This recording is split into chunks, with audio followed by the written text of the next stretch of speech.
Lou made himself the 1/6 member of Backstreet Boys. So anything we made, Lou made exactly. He was the 6th member of NSYNC, and he was proud of that fact because it was going to help us, because we wouldn't have to pay a manager, we wouldn't have to pay the record label, his...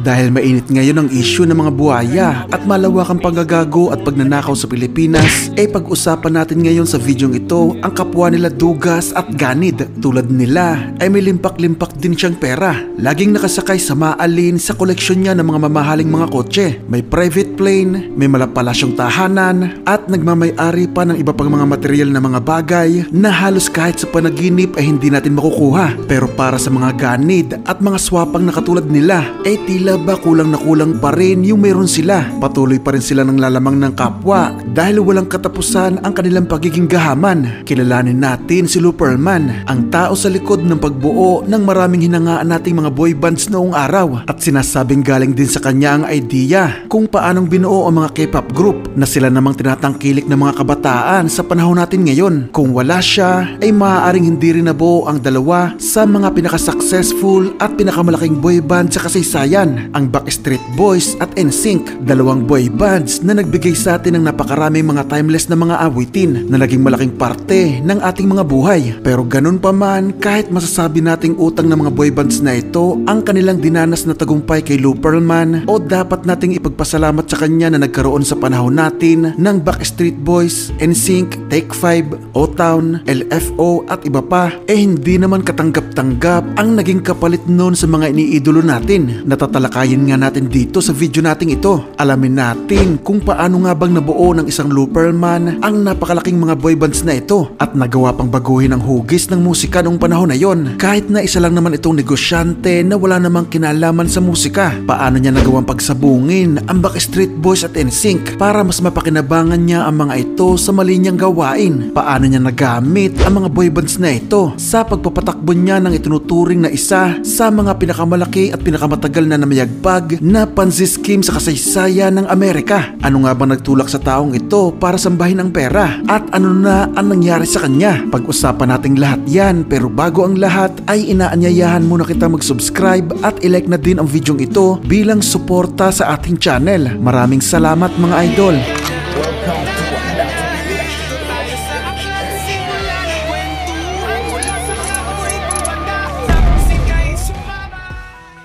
Si Lou Pearlman ay ipinanganak sa Queens, New York noong June 19, 1954. Galing ito sa simpleng pamilya na naninirahan malapit sa Flushing Airport, kaya normal na sa kanyang mga mata ang mga lumilipad at bumababang mga blimps na magbibigay nga sa kanya ng malaking interes sa mga ito. Siya yung tipo ng matabang bata sa school, nakasalamin at may pantalon o shorts na malapit na sa dibdib ang sinturon. Mukha itong weirdo kaya madalas itong mabuli. Yan mga idol ang dahilan kaya sa murang edad ay bumao na sa isip nito na kailangan niya maging sikat. Kailangan niya maging sobrang yaman para magustuhan siya ng mga tao sa kanyang paligid. Dahil dyan ay madalas lang itong nakatambay sa kanyang kwarto. At sa murang edad ay madalas na itong gumawa ng mga business plan. Lagi itong advance mag-isip kaysa sa iba kapag usapan na ay tungkol sa pera. Sa madaling salita ay pwede natin siyang ituring na genius pagdating sa pagninegosyo. Siya yung tipo na madaling makagawa ng oportunidad para kumita sa kahit anong sitwasyon. Ang problema lang ay meron lang itong isang kaibigang kasundo at nakakaunawa sa kanya. Pero sa ibang bata at mga tao sa kanyang paligid gumagawa nga lang ito ng kasinungalingan para gawing bida ang sarili.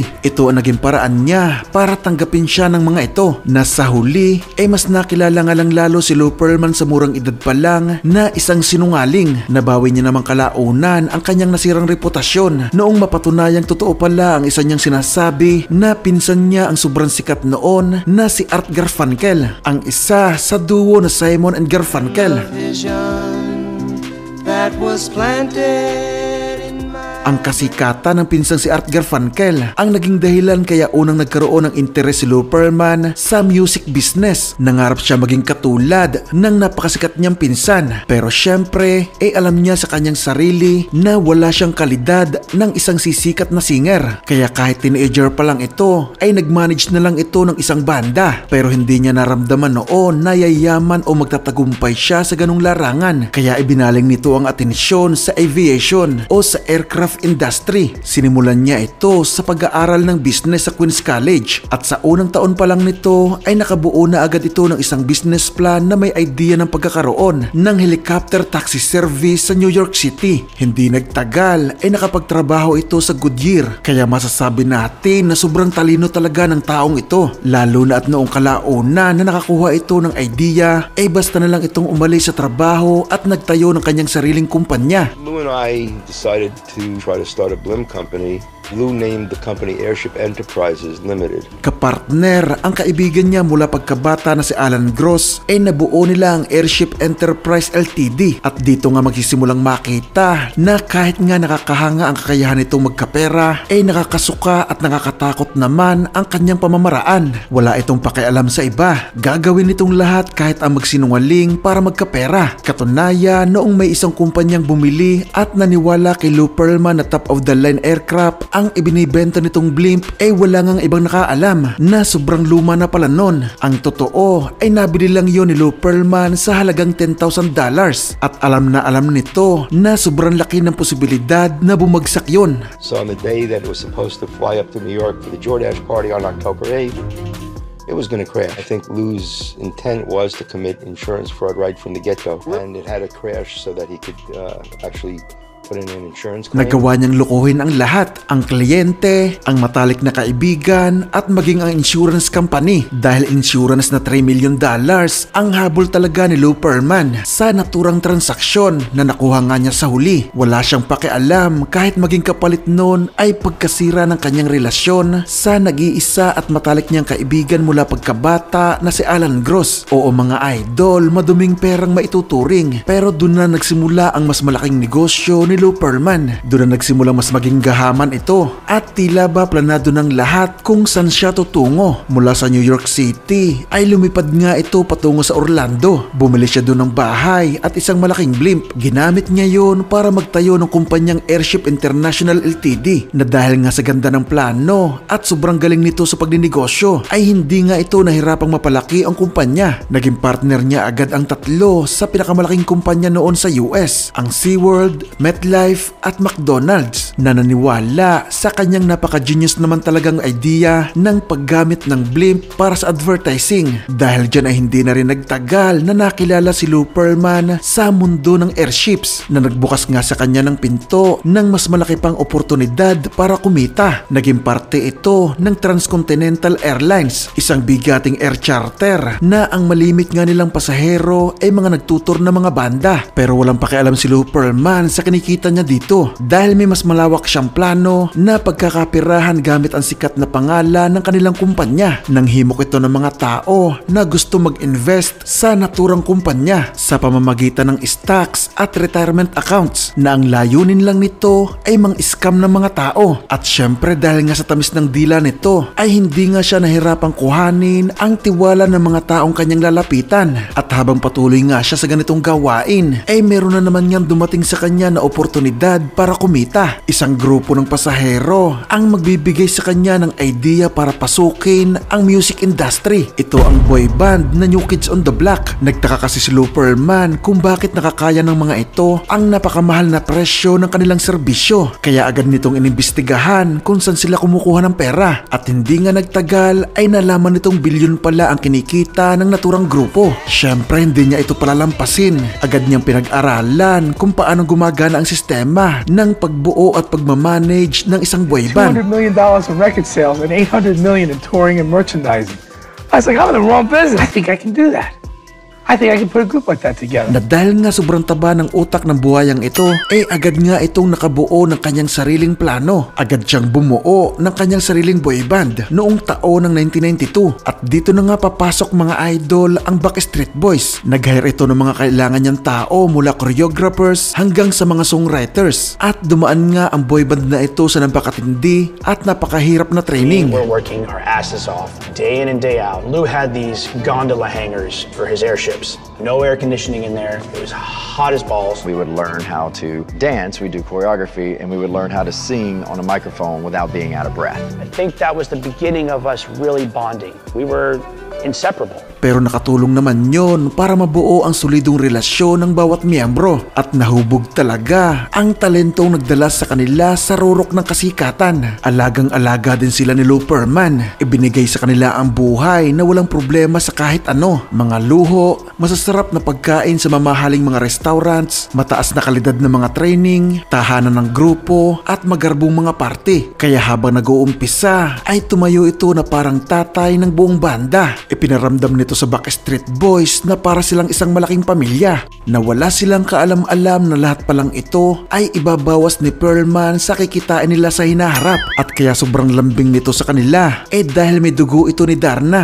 Pagdating nga ng ilang panahon ay nakakuha nga agad ng kasikatan ang Backstreet Boys sa Europe at Canada. Kaya nagsimula na ring umagos ang kinikitang pera ni Lou Pearlman sa mga ito. Habang unti-unting umaangat ang popularidad ng banda ay naging kasabay din ito ang paglaki pa ng paglaki ng kinikita niyang pera. Lalo na nga noong 1997 na sumabog na nga ang kasikatan ng mga ito sa US at sa buong mundo. Pero syempre ay hindi pa rin dyan nasiyahan si Lou Pearlman. Sinabi nito na kung ang McDonald's umano ay may Burger King o ang Coke ay may Pepsi na matinding kalaban sa market, dapat umano ay may kalaban din ang Backstreet Boys. At sa halip nga na iba pa ang makagawa nun, hindi nga pinalampas ni Lou Pearlman ang naisip na oportunidad para madoble ang kanyang pwedeng kitain. Kaya mula doon ay palihim itong nagbuo ng isa pang grupo, isang boy band na pwede maging malaking banta sa tinatamasang kasikatan ng Backstreet Boys. At ito na nga mga idol ang naging NSYNC.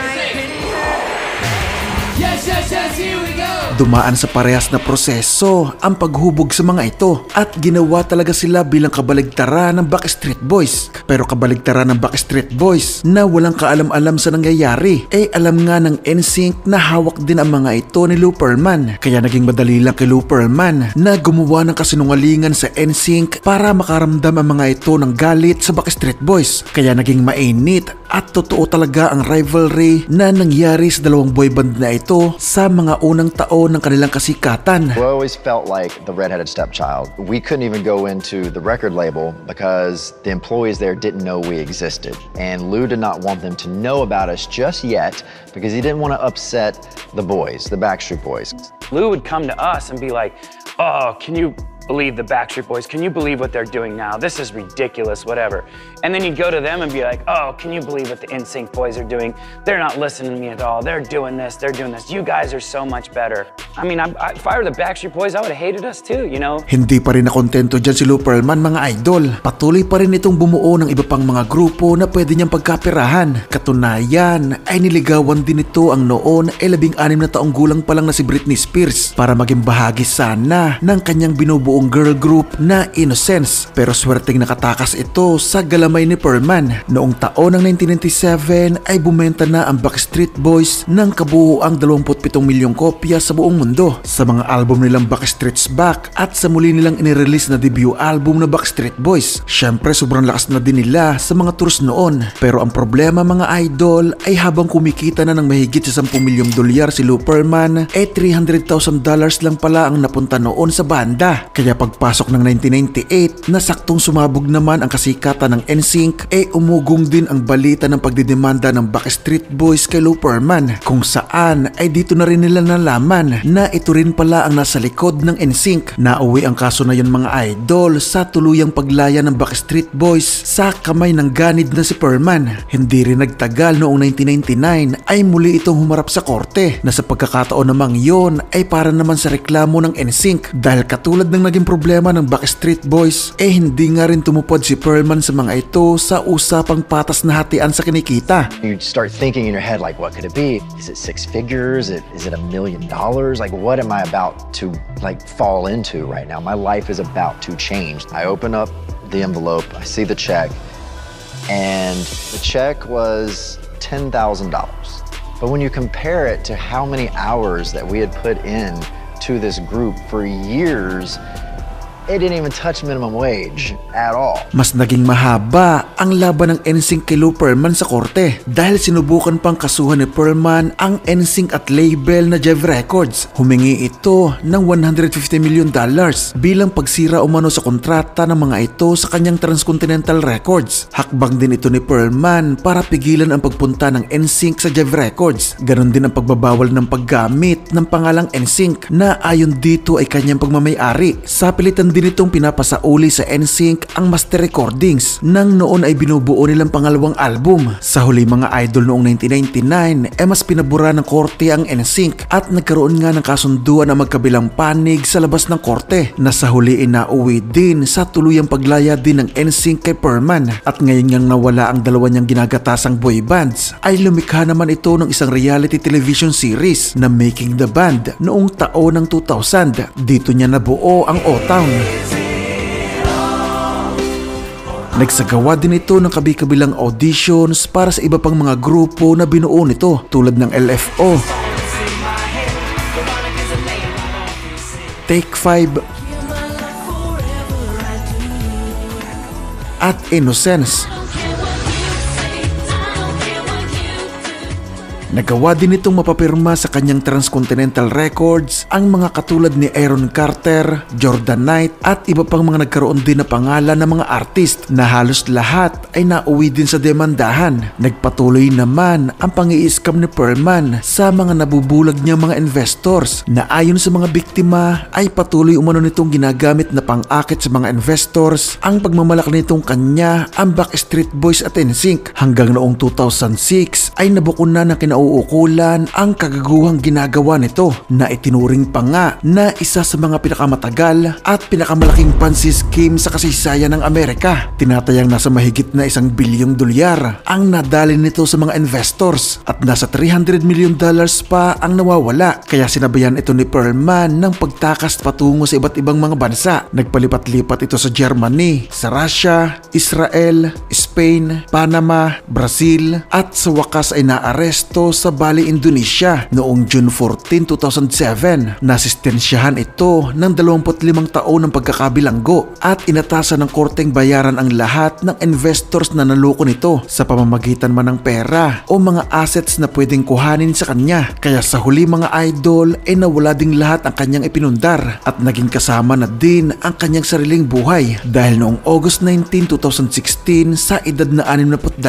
ay nagkaroon ito ng infeksyon sa puso na naging dahilan nga ng kanyang pagpanaw. Alam nyo ba mga idol, kung titingnan natin sa ibang banda, kung wala lang sana siyang ginagawang kagaguhan ay pwede natin siyang ihanay sa mga higanteng pangalan tulad ni na Mark Barnett na executive producer ng Survivor, John DeMol na nagpasimula ng Big Brother at Simon Fuller na lumikha ng Pop Idol kung saan nga hinango ang American Idol o baka nga higit pa siya sa mga ito dahil literal na siya ang umimbento at pumerpekto ng sistema ng pagbuo ng isang reality TV singing contest sa kanyang programa na Making the Band. Siya din ang nagturo kung paano gumawa ng perpektong sistema ng pagbuo ng mga manufactured boy bands. Ito ang parehas na sistema na ginamit sa pagbuo ng mga K-pop group sa Korea na ngayon ay kinababaliwan ng maraming kabataan. Sinabi yan mismo ng architect ng K-pop system na si Lee Soo-man. Kaya masasabi nating hanggang sa ngayon ay nabubuhay tayo sa musika ng mga sikat na grupo o mga music artist na nilikha sa sistemang binuo ni Lou Pearlman. Kung hindi lang siya naging sobrang gahaman, di sana isa sana siya sa mga personalidad na hanggang ngayon ay nirerespeto at kinikilala bilang isa sa mga mahalagang bahagi ng kasaysayan ng musika. Nagustuhan mo ba ang video natin ngayon? Kung oo, ay huwag mong kakalimutang mag-subscribe at i-click ang notification bell para lagi kang updated sa mga bagong kwento na tatalakay sa mga paborito mong banda. Paki-like na rin itong video bilang suporta sa ating channel. Maraming salamat sa inyong panonood.